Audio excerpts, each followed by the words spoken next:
Çocuklarda nezle sonrası olan nefes darlığı ve öksürük ataklarına yaklaşım nasıl olmalı?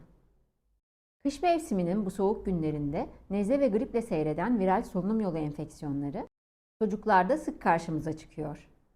Özellikle kreş dönemindeki bazı çocuklarda hafif burun tıkanıklığı ile başlayan, saatler içinde öksürüğün artması ve hızlı nefes alıp vermeyle kendini gösteren, hava şeklinde alınan bronş açıcı tedaviye yanıt veren ataklar görülüyor.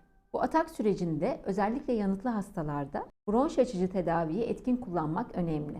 Bunun için doktorunuzun önerdiği saat aralıklarında ve uygun çalışan bir cihazla ilacı çocuğunuza verebilmek gerekiyor. Sonraki dönemde alanında uzman hekimler tarafından alerjik hastalıklar, bağışıklık sistemiyle ilgili problemler, solunum yolunun diğer rahatsızlıkları ve eşlik edebilecek önlenebilir durumlar açısından ayırıcı tanının yapılması, uzun soluklu tedavi planı ve takip çok önemli.